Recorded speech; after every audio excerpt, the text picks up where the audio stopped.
Boa noite, pessoal.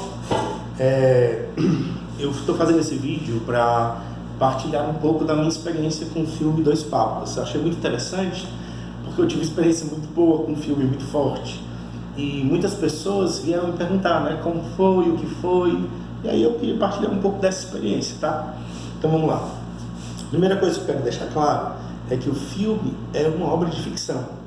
Como obra de ficção, ele se propõe, como eu até copiei aqui para a gente falar certinho, ficção é o termo usado para designar uma narrativa imaginária e real, ou para redefinir obras criadas a partir da imaginação, em contraste com a não ficção, que reivindica ser uma narrativa factual sobre a realidade. Obras ficcionais podem ser parcialmente baseadas em fatos, mas sempre contêm algum conteúdo imaginário. Então, assim, eu começo falando sobre isso por quê? Porque eu acredito que a primeira coisa que eu preciso fazer ao ir para um filme desse é entender que eu não estou indo diante de uma obra real, mas eu estou indo diante de uma obra imaginária, ficção, como o próprio nome já diz.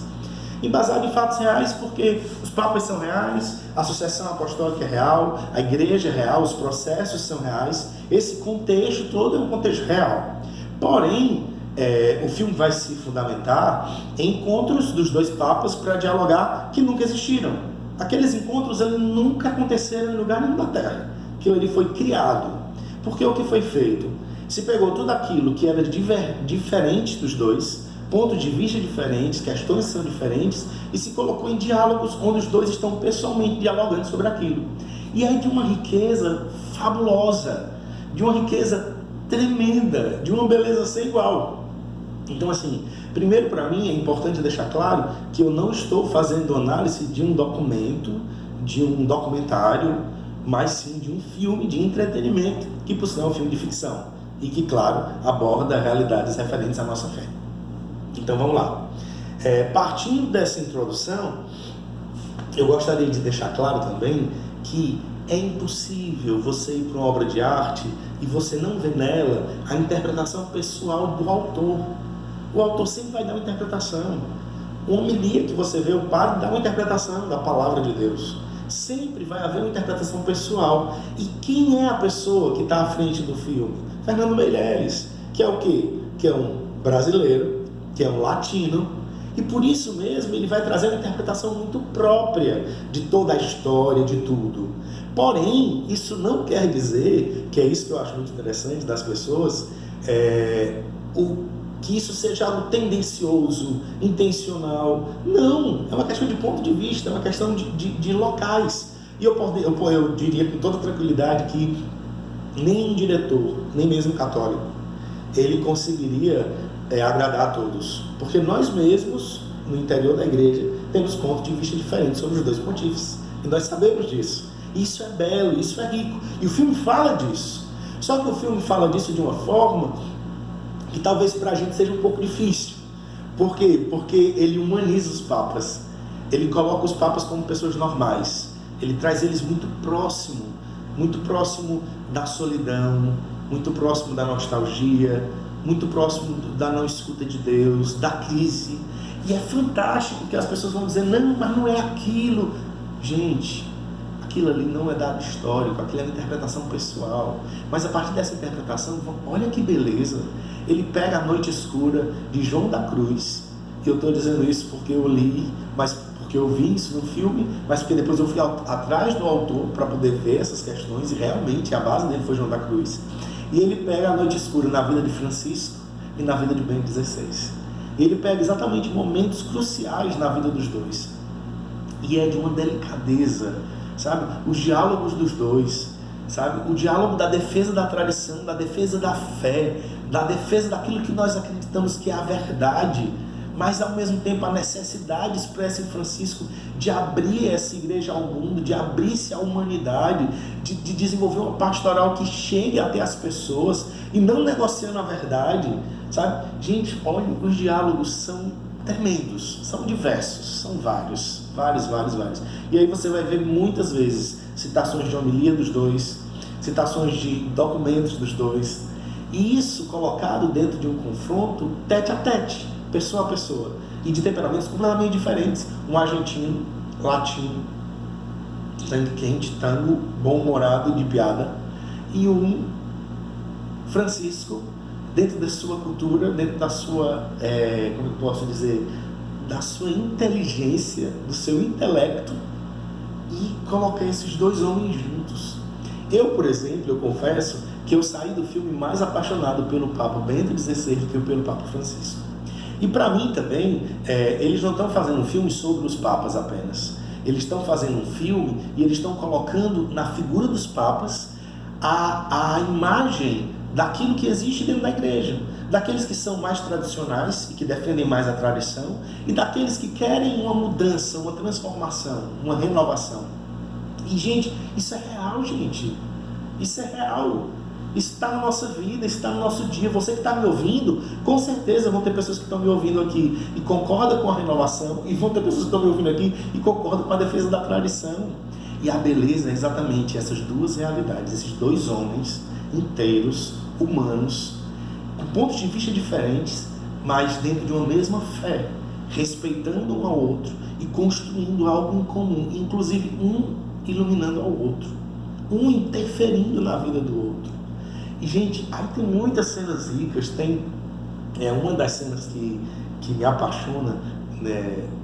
Tem várias, qual delas, meu Deus? Para mim, um momento crucial, que é quando o autor ele inverte, porque até então você vai ver o Francisco na Argentina, com toda a influência cultural latina, aquela coisa toda, só que e já o Bento como aquele que defende, né?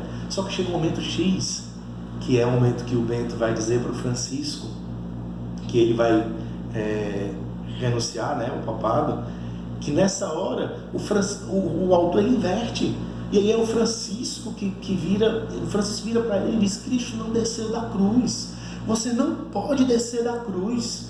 E você vê isso no Francisco, e vê no Bento XVI a outra postura de quem olha para a igreja.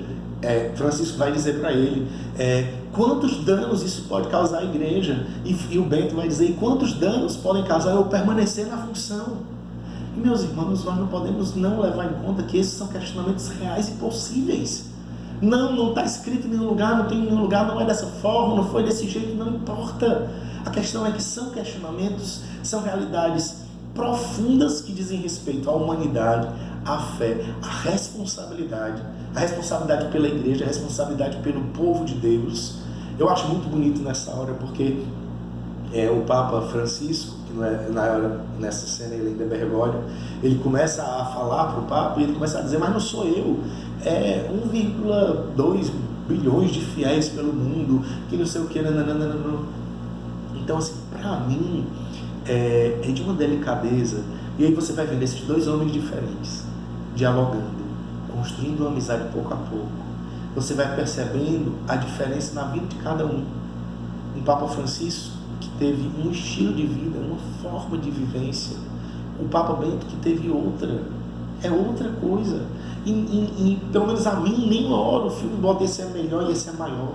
Agora, é claro, como obra de entretenimento, tem que ter um conflito e tem que ter uma solução. E aí eu falo como roteirista. E aí, é claro, eles apresentam o Bento como conflito e o Francisco como a resolução do conflito. Só que nesse meio campo aqui, eles unem tanto os dois em beleza, em valores, mesmo nas suas diferenças, que para mim gera uma imagem de uma igreja tão saudável, tão feliz, tão digna. E assim, meus irmãos, entenda, eu não vou para esse filme esperando um tratado de teologia mística. Eu não vou para ele esperando isso. Mas no instante que eu e o Fábio olho para ele e toco todas essas características da igreja, da humanidade, do ser humano, das mudanças, da necessidade do homem, eu não tenho como não ver Deus. E como eu tenho experiência de Deus, eu tive experiência muito forte com Deus durante o filme. Por quê? Porque para mim era de forma muito clara e muito madura o quanto eu preciso escolher a minha fé. O quanto eu preciso escolher a minha fé, nos dois sentidos. Tanto no sentido daquele que eu me comprometi como tradição, como defesa da fé, como também naquilo que eu preciso entender que precisa mudança sim, porque precisa se dirigir até um homem. Não adianta de nada eu ficar em minha bolha. Uma das cenas muito fortes para mim também do filme é quando eles vão falar, quando eles estão conversando sobre o ser humano e tudo, e o Papa Bergoglio na hora ele vai dizer assim, eu mudei. E aí o Bento vai pegar e vai dizer, você fez concessões. E aí ele diz, não, eu não fiz concessões, eu mudei. E aí ele fala que o homem e a vida está sempre em transformação. E, gente, pelo amor de Deus, a vida está sempre em transformação, o ser humano está sempre em transformação, a igreja também precisa viver transformação. E eu estou falando isso para dizer que tem que renegociar a fé, os valores. Gente, o que é valor, não vai mudar nunca. Não é disso que eu estou falando. Eu estou falando das questões práticas da nossa ida em direção a esse homem. E aí tem vários outros momentos ricos. Tem um momento mesmo que ele vai falar lá, que é uma citação do Bento XVI, na encíclica dele, que ele vai dizer que a verdade sem caridade causa destruição. Então o filme inteiro é permeado de uma inteireza, sabe? E ao final do filme, e tem uma delicadeza no filme que é tremenda, que é uma hora que o Papa Bento ele usa um exemplo para falar que ele rezou à noite, e quando ele apagou a vela, a fumaça não subiu, a fumaça desceu. E quando aquela fumaça desceu, ele fez uma interpretação de que era como o sacrifício de Caim e Abel, né? O sacrifício de um que era agradável, que não era agradável a Deus. E aí ele pega e diz que naquela hora ele entendeu que Deus não pedia mais aquele sacrifício a ele. E que na verdade Deus olhava para ele e dizia, vai, meu servo bom e fiel. E aí no final do filme, é uma delicadeza tremenda e linda, de uma mística fabulosa. No final do filme, quando ele está encerrando, que estão os dois papas assistindo o filme, lá assistindo o jogo, que claro que não existiu essa cena, o Papa Francisco não assiste televisão, é ficção, né? Mas a cena é belíssima, dos dois rindo, brincando e tudo, e ao final a vela se apaga e a fumaça sobe, ou seja, um sacrifício que é agradável a Deus. Então assim, o filme ele é inteiro de delicadezas, os momentos de crise, as crises próprias. Por exemplo, o Papa Francisco, o Papa tem uma hora que o Bento pergunta a ele, por que você, o que você faz para ser tão popular? E aí ele pega e diz, eu sou eu mesmo. Aí o Bento pega e diz, quando eu sou eu mesmo, as pessoas não gostam de mim. E aí, são coisas simples, muito simples, mas de uma humanidade, de uma beleza, entende? E gente, nós não precisamos negar essas coisas. É claro que um tem carisma de um lado, o outro tem carisma de outro. Isso não está em xeque. O filme não está fazendo essa competição barata, não, de verdade. Eu pelo menos não interpretei dessa forma, não. Deixa eu ver se foi mais algum ponto aqui. A beleza da humanidade, já falei. As tendências no interior da igreja. A inteligência dos diálogos. A inteligência dos diálogos é muito boa.